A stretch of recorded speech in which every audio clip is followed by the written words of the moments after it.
कथावाचक देवकी नंदन ठाकुर जी इस वक्त हमारे साथ हैं। प्रयागराज में महाकुंभ हो रहा है, यहाँ आकर आपको कैसा अनुभव हुआ महाराज जी? देखिए, अभी कुंभ प्रारंभ हो रहा है और सनातनियों के लिए सबसे बड़ा पर्व है, जहाँ करोड़ों करोड़ों लोग आकर यहाँ पर अपने श्रद्धा की डुबकी लगाते हैं और जन्म जन्मांतरों के जो पुण्य है उनका सदुपयोग है कि हम कुंभ में पहुँचें और कुंभ में पहुँचकर अपने द्वारा किए शुक्र, चाहे वो त्रिवेणी संगम में डुबकी हो, चाहे अक्षय वट का दर्शन हो, चाहे वेणु माधव का दर्शन हो, आदि आदि संतों का दर्शन हो, शंकराचार्य भगवान का दर्शन हो, जो कथाकार धर्माचार्यों का दर्शन हो, ये जो सारी चीज़ें हैं ये हम सबको प्रेरित करती हैं कि हम लोग चलें, आगे बढ़ें और अपने जीवन का जो परम चरम लक्ष्य है ना, भगवत प्राप्ति, हम उसको प्राप्त कर सकें। महाराज जी, जो लोग यहाँ पर आए महाकुंभ में, जो भी श्रद्धालु आए, तो महाकुंभ में जो भी श्रद्धालु आए और संगम में डुबकी लगाएं, तो उन्हें जो है कैसे माँ गंगा की पूजा करनी चाहिए, स्नान की विधि क्या होनी चाहिए जिससे कि उन्हें एकदम और पुण्य का लाभ मिले? गंगे त्व दर्शनार्थ मुक्ति। गंगा मैया का दर्शन, संगम का दर्शन ही मुक्ति का एक मूल कारण है। परंतु फिर भी हमको करना क्या चाहिए कि हम गंगा के तट पे जाएं। पहला तो प्रयास ये करें कि हम पहला स्नान जहाँ से चलें वहीं करके आएं, क्योंकि यहाँ हमें तन नहीं धोना है, तन का मैल नहीं धोना है, यहाँ मन का मैल धोना है। तो मन का मैल धोवेगा कब? जब अपने तन के मैल को वहीं धोया हो। उसके बाद यहाँ स्नान करो। स्नान से पहले आचमन करें और आचमन करने के बाद संकल्प करें और संकल्प करने के बाद में अपना नाम गोत्र लेने के बाद कि मैं स्नान कर रहा हूँ, ये जो मैं स्नान कर रहा हूँ, अपना नाम गोत्र लेने के बाद मेरे पितृ भी इससे प्रसन्न हो, मेरे देवता इससे प्रसन्न हो, ऐसा संकल्प करना चाहिए। संकल्प फिर नीचे वो जल छोड़ के उसके बाद गंगा में स्नान करने के लिए उतरना चाहिए। इसका और पुण्य लाभ मिलेगा हमें? संकल्प, क्योंकि संकल्प ही एक ऐसा साक्षात्कार होता है जो हमारे साथ में देवताओं को गवाही देता है कि इस व्यक्ति ने इस गोत्र में जन्म लेने के बाद गंगा स्नान किया, पितरों को याद किया, पितरों को तर्पण किया, आदि आदि। जो भी आप यहाँ स्नान कर रहे हैं, दान कर रहे हैं, पितरों को तर्पण कर रहे हैं, उसका संकल्प परम आवश्यक है। बहुत बढ़िया महाराज जी। महाराज जी, आप यहाँ पर आए हैं, हम तो देख रहे हैं सरकार ने खूब व्यवस्था की है, ये पुल बना दिया, ये पुल ऐसे न जाने कितने पीपा पुल बनाए गए हैं। से 50-55 पीपा पुल बनाए हैं और ये इसलिए बनाए हैं जिससे जो कि 30-40 करोड़ लोग आने वाले हैं यहाँ पर, 50 करोड़, वो यहाँ आकर सुविधाजनक तरीके से चल सकें, उनका आना जाना हो सके। और यही सनातन की दिव्यता और भव्यता है कि वो यहाँ आकर भी इतना सुंदर और इतने विराट रूप में, विश्व में कोई ऐसे लोग नहीं है जहाँ इतनी बड़ी संख्या में संख्या जुड़ती हो। अरे कई कंट्रियों की तो आबादी इतनी नहीं है जितनी यहाँ पे संख्या होने वाली है। महाराज जी, हम तो लगातार रिपोर्टिंग कर रहे हैं, घूम रहे हैं, व्यवस्था देख रहे हैं, आप भी आए हैं महाराज जी, आपने भी घूमा, अभी पता चला कि आप उस पार गए थे, तो आपने क्या क्या देखा महाकुंभ में? नहीं, बहुत कुछ। अभी तो खैर देखिए, अभी अखाड़े लग रहे हैं, संतों का शिविर लग रहा है और यहाँ पे तमाम टीवी चैनल्स अपना अपना शोज़ कर रहे हैं, जैसे मैं आपसे टॉक कर रहा हूँ। तो ये बस अभी से स्टार्ट है, बाद में फिर पूरे महीना भर यहाँ क्या चलेगा, अद्भुत है, अद्भुत विलक्षण आनंद आएगा यहाँ पे। और मैं तो कहता हूँ अगर सनातनी हैं तो एक बार अवश्य आना चाहिए। और हम लोग इसी सनातनी परंपरा को बचाने के लिए सनातन बोर्ड के लिए बार बार कह रहे हैं, सनातन बोर्ड बनना चाहिए। और उसी सनातन बोर्ड के लिए हम प्रयास कर रहे हैं।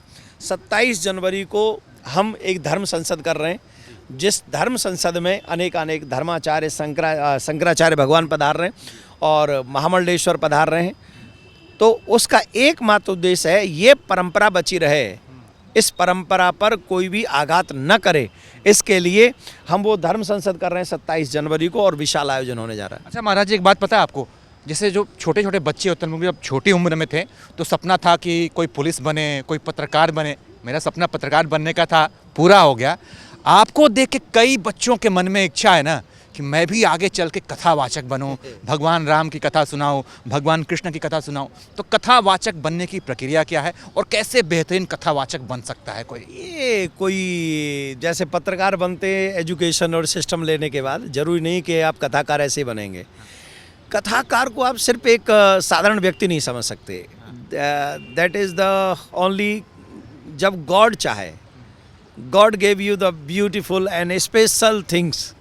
और उसके बाद कई बार कई लोग बनना चाहते हैं, बनने का प्रयास भी करते हैं, वो भी नहीं बन पाते हैं।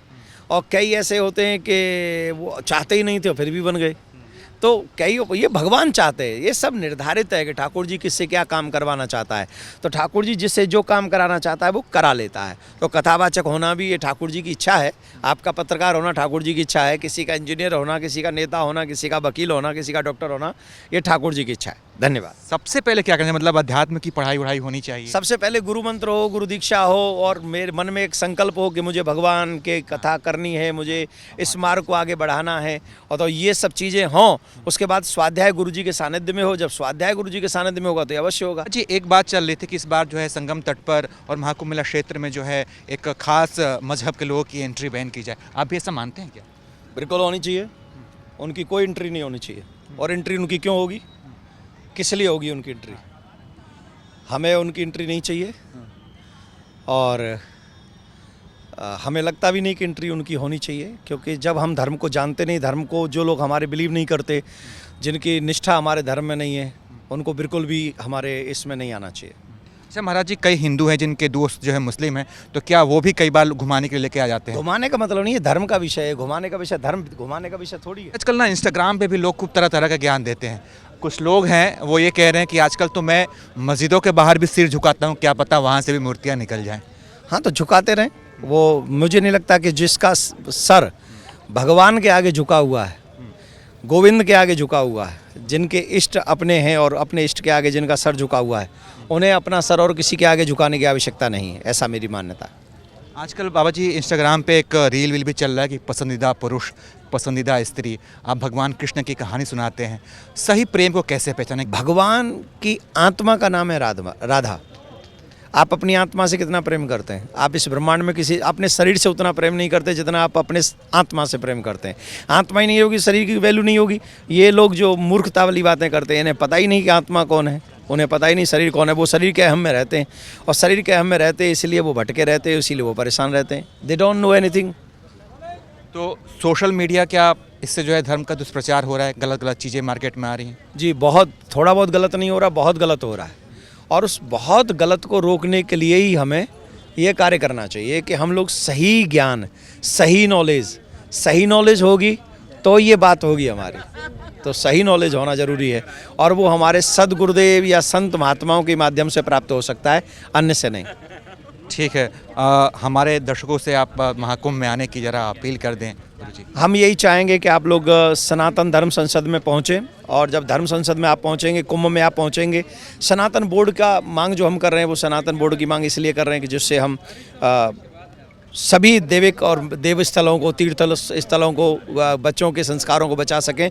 और कुंभ में इसलिए जाना चाहिए कि आप अपने धर्म को जानें। जब तक आप अपने धर्म को जानेंगे नहीं, आप आगे क्या प्रार्थना करें, आप क्या करेंगे, कोई प्रे भी ढंग से नहीं कर पाएंगे, सामूहिक आपकी मिक्सिंग हो जाएगी उसमें, तो मुझे लगता है वो गलत होगा। तो कुंभ में आएंगे, अनेक संत महात्माओं को दर्शन करेंगे और अपने धर्म को जानने का प्रयास करेंगे, तो मुझे लगता है दिस इज़ गुड। बहुत बहुत धन्यवाद महाराज जी बातचीत के लिए।